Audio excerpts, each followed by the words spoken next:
Bismillahirrahmanirrahim. Assalamualaikum warahmatullahi wabarakatuh. Waalaikumsalam warahmatullahi wabarakatuh. Alhamdulillahirabbil alamin. Wassalatu wassalamu ala asyrofil anbiya'i wal mursalin wa ala alihi wa sahbihi rasulillahi ajma'in.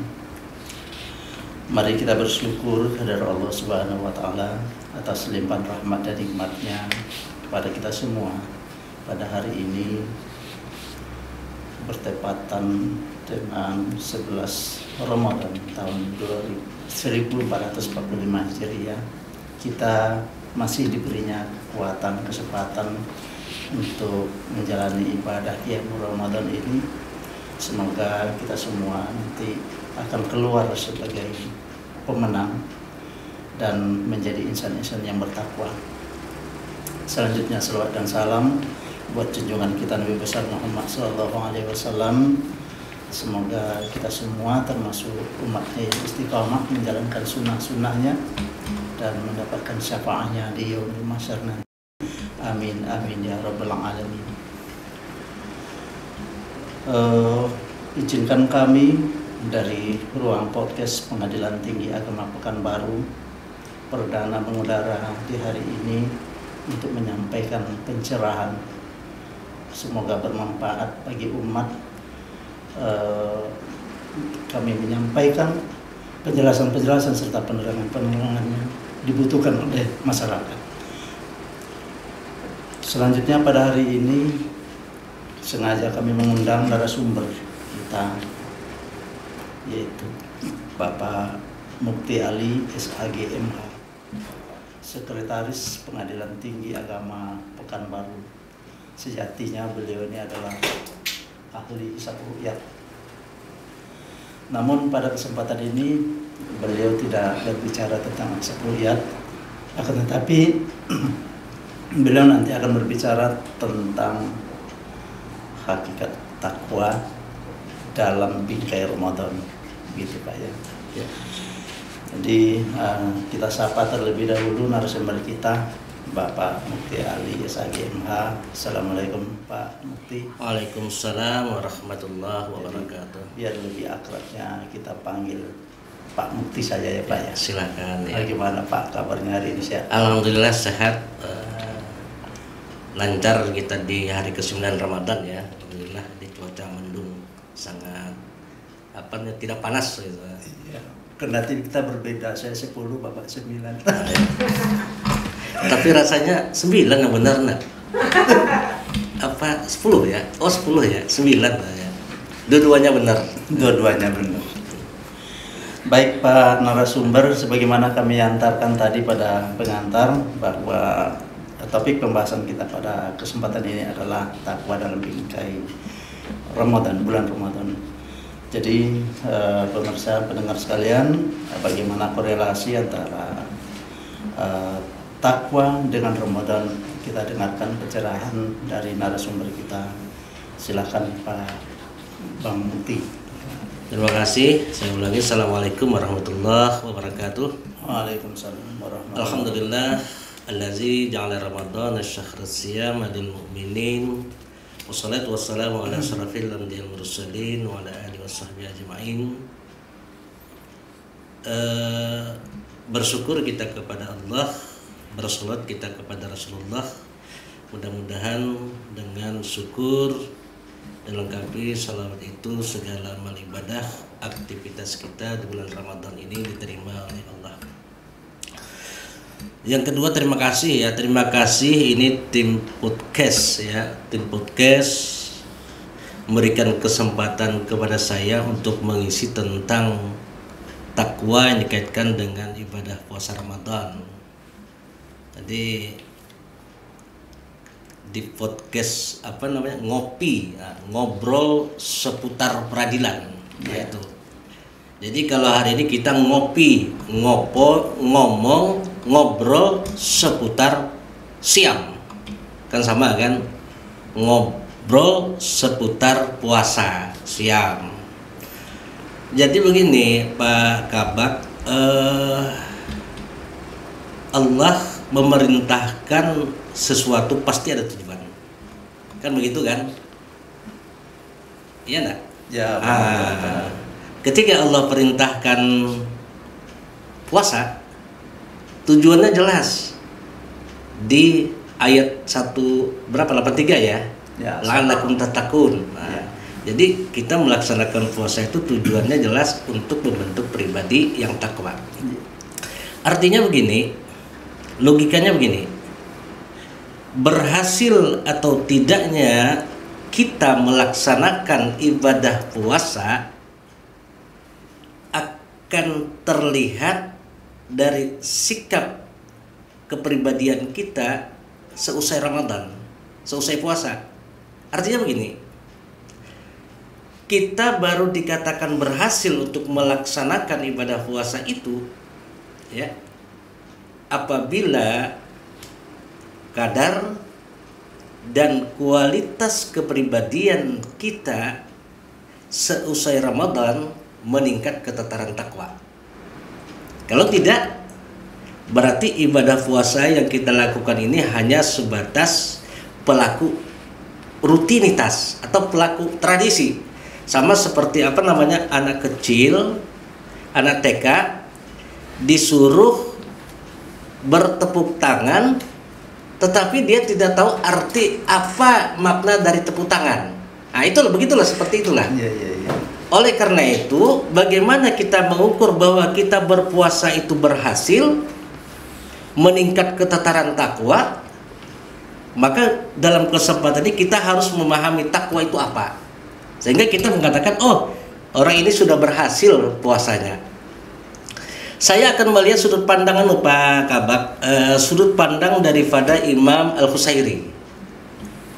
Menurut Imam Al-Qusairi itu, takwa itu berapa huruf itu? Ko, waw, ya. Berarti 4 huruf. 4 huruf. Ya. Jadi takwa itu 4 huruf. Jadi huruf ta itu akronimnya tawadu. Nah, jadi gitu. Akronim dari takwa itu dari 4 huruf tadi. Ta itu tawadu. Tawadu itu bahasa gamblangnya orang yang rendah hati apa rendah diri? Dua-duanya kayaknya ya. Hah? Jadi takwa itu tawadu itu mungkin rendah hati. Nah, beda dengan rendah diri kan begitu. Kalau rendah diri kan tidak pede.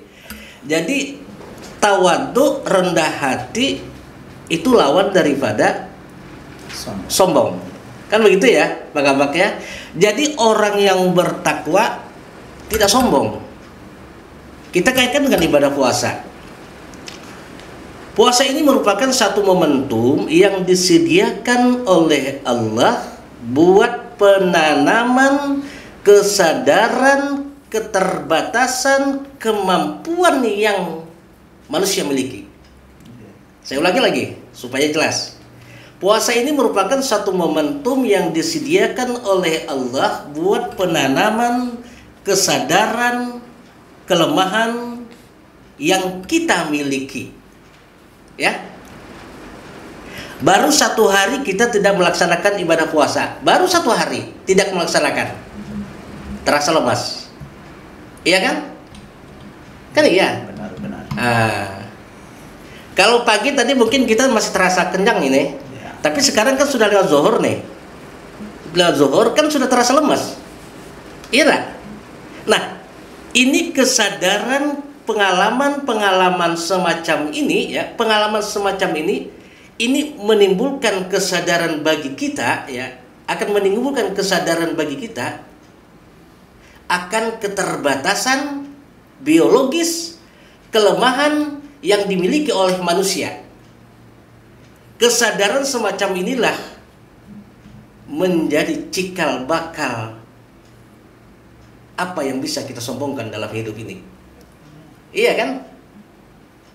Disitulah letaknya rendah hatinya. Apa yang bisa kita sombongkan?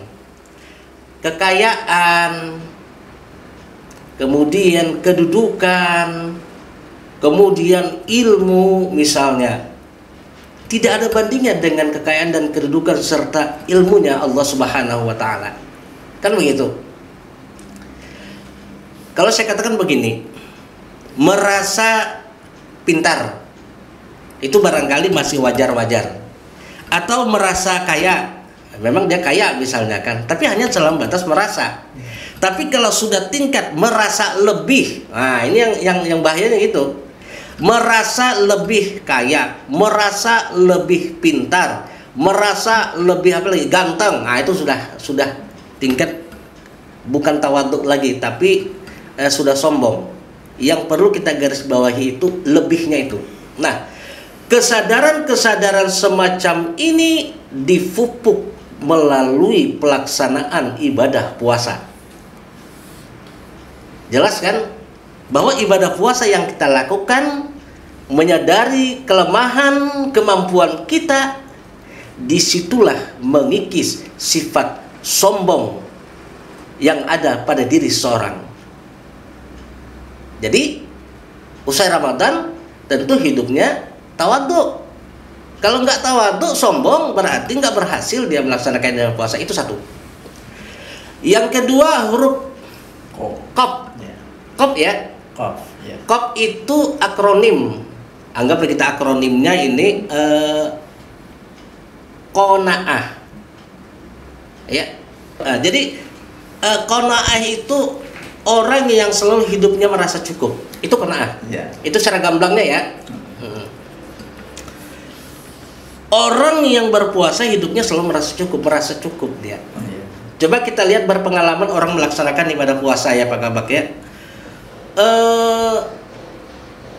Ada satu kecenderungan misal kita kalau sore itu apa istilahnya itu ngabuburit ya.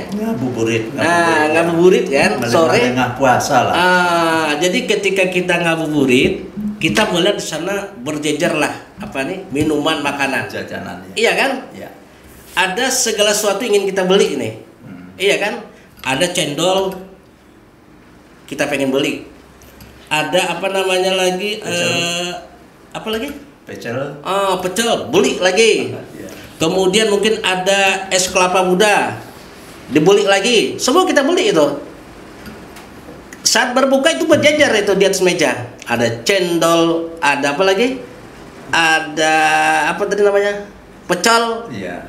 Ada es kelapa muda, ada roti, itu berjajar itu di atas meja.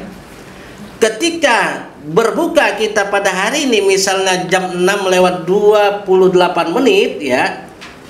Kita berbuka, kita minum segelas air, 2 biji korma, sepotong roti, sudah cukup. Jadi keinginan pada saat kita membeli tadi, keinginan tadi sesuai enggak dengan daya tampung kapasitas perut kita? Sesuai apa tidak? Enggak. Pada saat siang kita pengennya segala sesuatu yang ada di atas meja tuh harus pindah ke perut. Di saat berbuka, cukup dengan segelas air, 2 biji korma, sepotong roti, cukup. Ini pengalaman, pelajaran, iya kan? Pengalaman dan pelajaran daripada melaksanakan ibadah puasa. Oleh karena itu, pengalaman semacam ini apabila kita berhadapan dengan satu kenyataan hidup, satu kekayaan, maka kita harus berpijak kepada kebutuhan dan keperluan. Itu maksud saya. Sekali lagi saya ulangi, apabila dalam kenyataan hidup kita berhadapan pada satu kenyataan atau kekayaan, kita harus berpijak kepada satu kebutuhan dan keperluan. Nah, inilah cikal bakal prinsip qanaah tadi. Artinya apa? Kita bekerja di kantor Pengadilan Tinggi Agama Pekanbaru ini kan untuk mencari nafkah. Iya kan Pak Kabak? Ya, benar. Mencari nafkah buat untuk memenuhi kebutuhan hidup. Iya kan? Iya enggak? Benar. Memenuhi keperluan hidup, bukan memperturutkan keinginan. Iya kan? Ya, benar. Kalau kita bekerja di Pengadilan Tinggi Agama Pekanbaru ini memperturutkan keinginan hawa nafsu, Seperti waktu di awal kita jam 2, semuanya pengen kita makan. Ya. Kita memperturutkan keinginan hawa nafsu, ini yang disebut oleh ahli agama nanti akan terkena penyakit tamak, rakus, dan serakah. Tidak pernah puas-puasnya. Bahkan Rasulullah pernah menyinggung dalam satu sabdanya ya. Ini kalau tidak salah seperti ini bunyinya Pak Abang. Lau kana libni Adam wadi min malin labtagha saniyan walau kana wadiyanin labtagha lahum salis wala yamlau jafna Adam illa turab wa yatubullahu ala man taba. Ini nanti dibenarkan kalau salah nanti apa yang saya sampaikan ini. Andaikan anak Adam itu diberikan harta 1 lembah, dia akan berusaha mencari 2 lembah. Diberikan 2 lembah, dia akan berusaha untuk mencari 3 lembah. Manusia tidak pernah puas dan tidak bisa menutupi keinginannya itu kecuali ila turab, kecuali kalau sudah lurus dalam tanah, apa nama istilahnya tuh? Liang lahat. Liang lahat. Sudah lurus di liang lahat, itu kalem loh. Nggak ada yang pengen-pengen lagi kan, kecuali disumbat dengan tanah. Itu aja yang bisa memuaskan manusia, kata Allah. Jadi kata Rasulullah, Allah itu memberi dan menerima taubat bagi mereka bertobat. Nah itu. Dengan kata lain apa?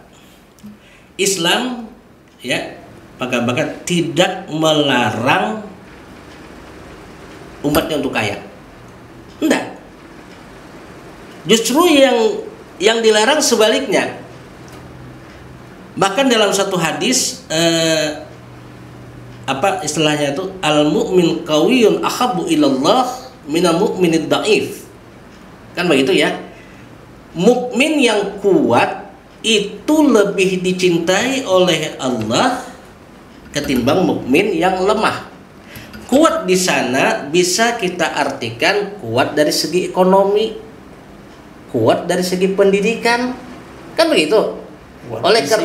Kuat fisik segala-galanya. Oleh karena itu, yang dilarang adalah ketika kita berhadapan kepada satu kenyataan, kita memperturutkan keinginan yang menghalalkan segala cara, yang terkena nanti sifat tamak, rakus, dan serakah. Sifat ini akan bisa disingkirkan melalui sifat qanaah yang dipupuk melalui pelaksanaan ibadah puasa. Kan begitu kan?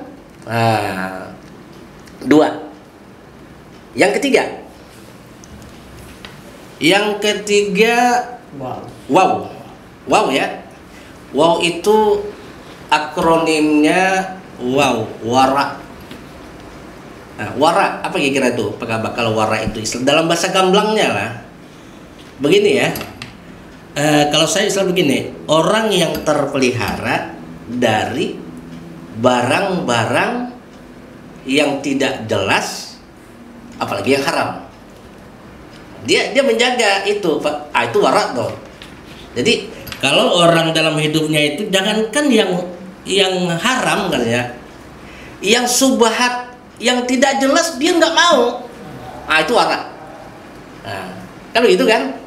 Oleh karena itu, alangkah naifnya ya Pak Kabak kalau ada kita melaksanakan ibadah puasa, kita bisa menahan dari hal-hal yang dihalalkan di siang hari ya, tetapi pada saat dia berbuka, dia mengkonsumsi, memakan barang-barang atau makanan-makanan yang haram. Nah, ini sangat naif sekali. Nah, itu yang ketiga ya. Kemudian yang keempat, ya ini akronim daripada sifat kepribadian yakin, ya yakin. Jadi orang yang berhasil melaksanakan ibadah puasa Ramadan itu memiliki keyakinan yang kuat. Nah ini, kuatnya keyakinan itu ciri daripada orang melaksanakan ibadah puasa. Begini pemahaman apa kabar? Ibadah puasa ini kan ibadah yang independen, artinya berdiri sendiri, dia tidak terpengaruh dari luar diri pelakunya. Ya, maksudnya begini, Bakabak sholat zuhur tadi ke musola, ya kan? Orang bisa lihat nggak? Ya. Bisa kan? Kemudian masukkan infak sedekah ke dalam apa namanya? Kotak amal. Orang bisa lihat nggak? Bisa kan? Sehingga timbul sugesti. Karena orang melihat sugesti untuk melakukan itu. Iya kan? Apalagi naik haji.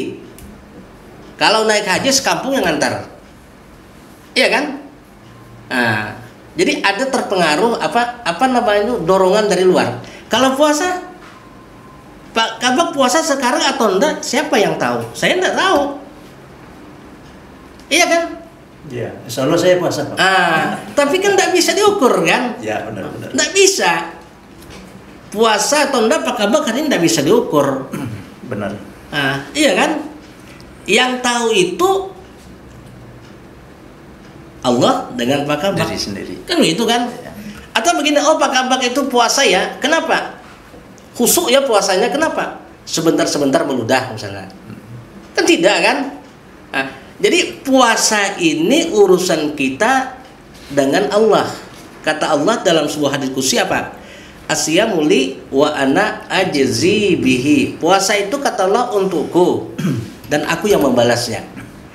Nah, tidak dijelaskan pahala ya dalam hadis itu ada dua alternatif.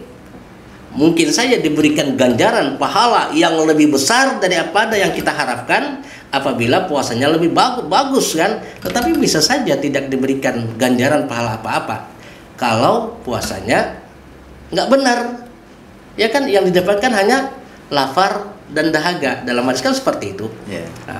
Nah ini jadi dasar kita melaksanakan ibadah puasa ini ya 29 atau 30 hari yang kata Pak Kabak tadi sudah berapa?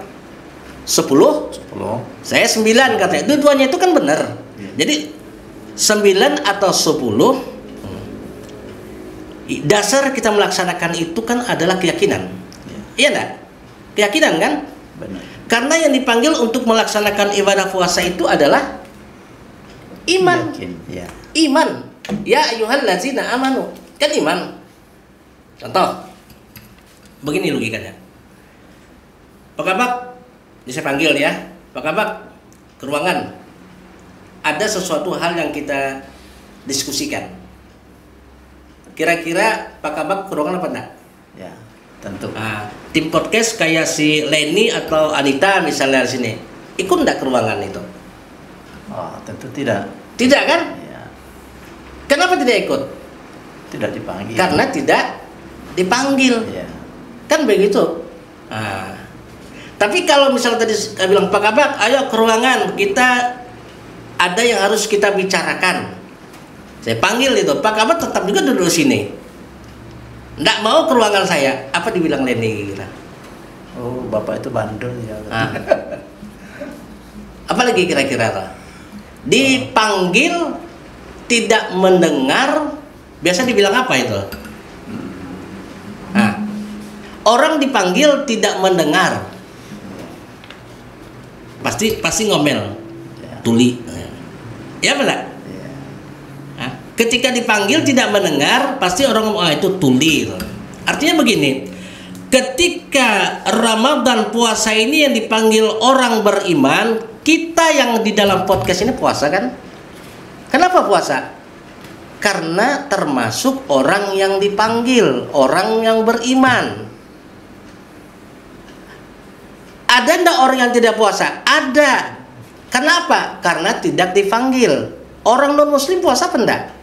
Tentu tidak ya. Enggak, karena tidak dipanggil. Tetapi ada orang yang mengaku beriman, ya, mengaku beriman, ketika dia dipanggil tidak melaksanakan ibadah puasa, itu kita sebut apa itu tuh? Ya. Sebagaimana sebutan tadi ya. Kan dipanggil mukmin yang budak, yang tuli. Nah ini logikanya. Ada kan orang mengaku beriman tetapi ketika dipanggil tidak melaksanakan ibadah puasa, berarti itulah mukmin yang tuli dan budak.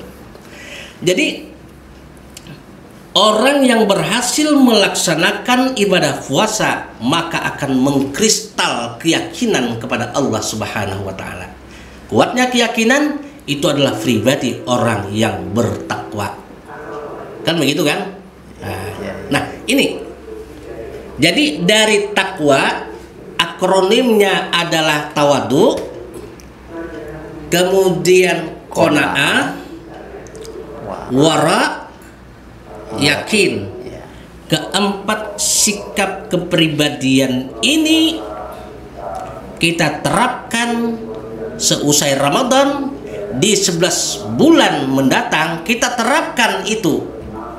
Berarti ibadah yang kita lakukan itu, ibadah puasa yang kita lakukan tentu ibadah puasa yang berhasil, bukan sebatas rutinitas ritual.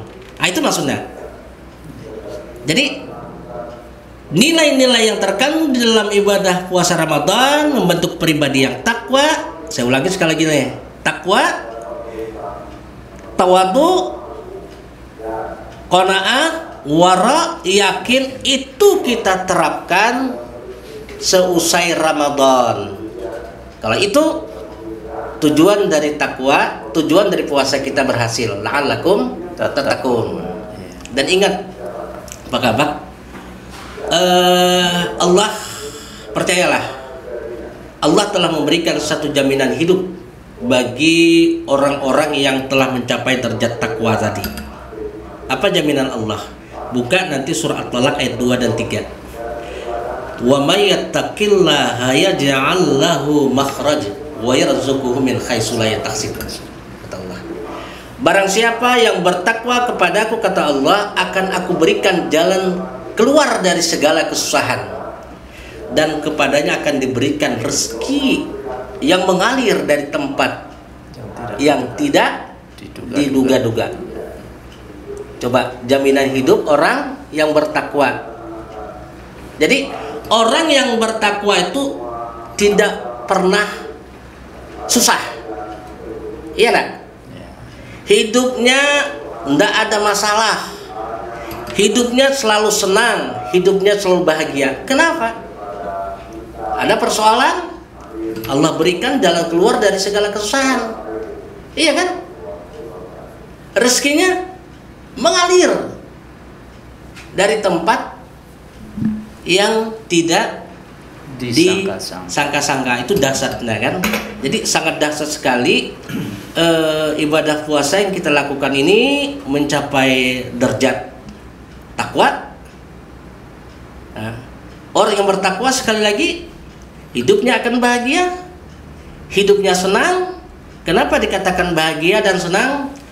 Karena rezekinya mengalir, persoalan-persoalan hidupnya akan berikan jalan keluar oleh Allah Subhanahu wa taala. Barangkali itu ya, itu pencerahan kita yang kata Pak Kabak tadi yang perdana ya.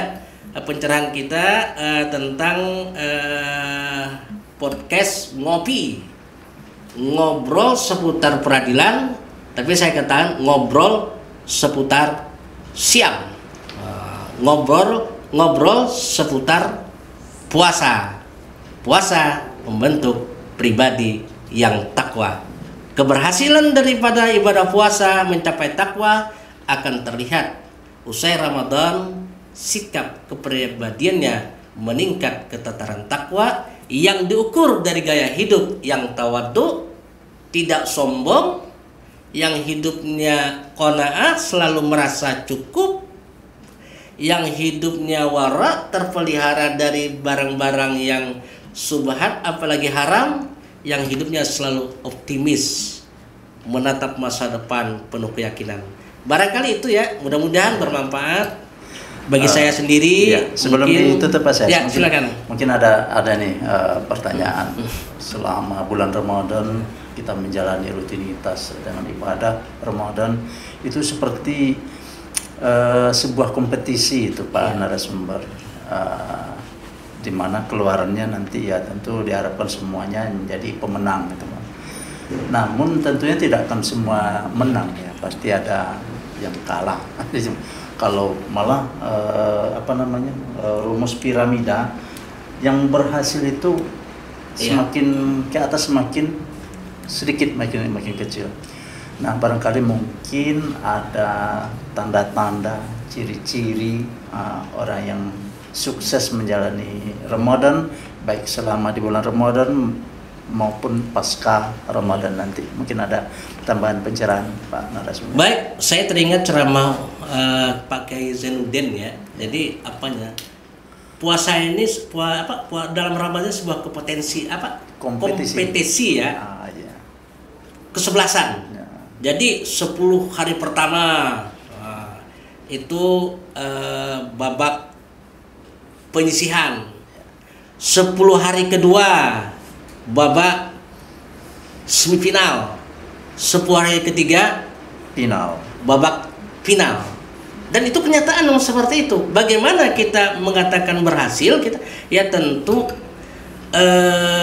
amaliyah Ramadan ini tetap kita laksanakan. Ya, tarawih, baca Al-Quran, infak, sedekah, rutin kita laksanakan tanpa ada, apalagi tarawih kan, tanpa ada yang tinggal. Kalau itu yang kita laksanakan terus secara kontinu, otomatis kita akan keluar sebagai finalis Ramadan, yang di atasnya nanti ada satu piagam penghargaan yang oleh Allah berikan, yang di atas piagam itu tertulis ghufirallahu ma taqaddama min dzambi, ampunan dosa-dosa 1 tahun yang berlalu. Begitu kira-kira Pak. Terima kasih. Mungkin di bagian akhir penutup bahwa kita tentunya semua berharap kita diberikan oleh Allah Subhanahu wa taala kekuatan, kesehatan sehingga kita kuat untuk menjalani bulan Ramadan ini. Kemudian Allah kuatkan kita dari segala macam hambatan, godaan, segala macamnya lah, agar kita tetap berada di jalannya. Dan akhirnya kita akan menjadi pemenang di 1 Syawal nanti. Kita menjadi hamba-hamba Allah yang takwa. Tadi sudah ditutup rasanya Pak. Sebentar belum. Ya, jadi Pak. saya tutup dengan setengah bait pantun. Iya, cocok. Buah semangka, buah selasi. Ya. Prestasi predikat takwa harus kita raih. Demikian barangkali saya ucapkan assalamualaikum warahmatullahi wabarakatuh. Waalaikumsalam warahmatullahi wabarakatuh.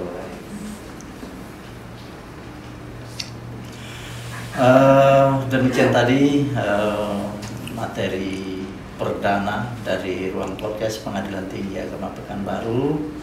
Mudah-mudahan dapat bermanfaat bagi kita semua, terutama bagi diri kami sendiri serta kru podcast Pengadilan Tinggi Agama Pekanbaru. Kami sudahi, wabillahi taufik wal hidayah. Wassalamualaikum warahmatullahi wabarakatuh. Waalaikumsalam warahmatullahi wabarakatuh.